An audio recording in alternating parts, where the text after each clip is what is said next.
question, since my colleague, Mr. Denham, pointed out and about the redevelopment and the money that's been saved, but there is a profit-sharing component of this lease. Is the gentleman aware of what proceeds have been forwarded under the profit-sharing agreement? That's one of our key questions to the GSA. Are they getting a monthly profit sharing, an annual profit sharing, and what have they received so far? And they're saying that they won't tell us. Are you aware of how much those proceeds have been? Because that's a condition of the lease. I'm not. Okay, that's one of the questions we're asking.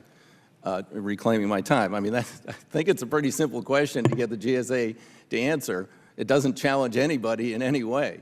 You know, we can argue about the emoluments clause, but a number of our inquiries here are very, very factually based. No one disagrees that there's a profit sharing, which is somewhat negotiable, to tell the truth, a requirement in the lease, and we want to know how it's been calculated and what profits have been shared. And GSA says they will provide that information only to Chairman Barletta, only if he asks for it, and he has not asked for it, so they will not provide it to us. Secondly, we're asking for legal memoranda on which the contracting officer relied. In one of these briefings, GSA said there were legal memoranda provided to the contracting officer on the case, you know, whether or not there was a conflict of interest. We have asked for those legal memoranda. And again, the acting GSA head said, I will only provide those documents if Chairman Barletta requests them. And Chairman Barletta has not requested them. So that's why we're doing this resolution of inquiry. I mean, we could narrow this down to a few things that we think are of principal interest to the taxpayers of the United States of America regarding the conditions of this lease and whether we are fully protecting our taxpayers and following the law. And GSA has a contracting officer who declared any conflict of interest the day after the election to be nonsense. And then we are not allowed to see what legal basis there was for his ruling. And the GSA administrator said, it's totally up to that guy. I don't review these rulings.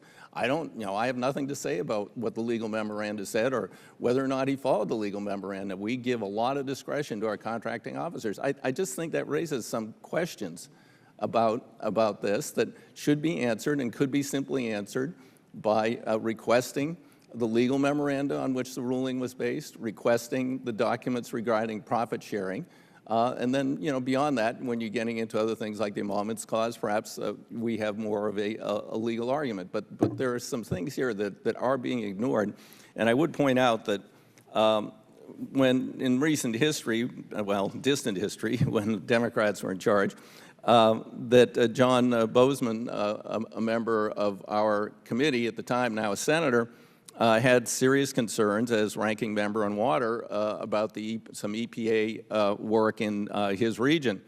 And he did a resolution of inquiry. And the day before we were to consider that in committee, Chairman Oberstar brought in the regional EPA guy and John, and they had a sit down, and basically that guy said, everything you want, you got it. Here's what we'll do, here's what we'll do, here's what we'll do. We'll give it all to you. And the next day, the committee met, and John didn't object when this was reported with no, this was a, what do you call it, no recommendation. They didn't recommend disapproval, and John was satisfied and got the documents. Again, if the majority would request some of the key documents that we're requesting, this wouldn't be necessary, and we could solve this amicably without going through this process. With that, I yield back the balance of my time. Thank the gentleman. Mr. Graves from Louisiana is recognized for 5 minutes.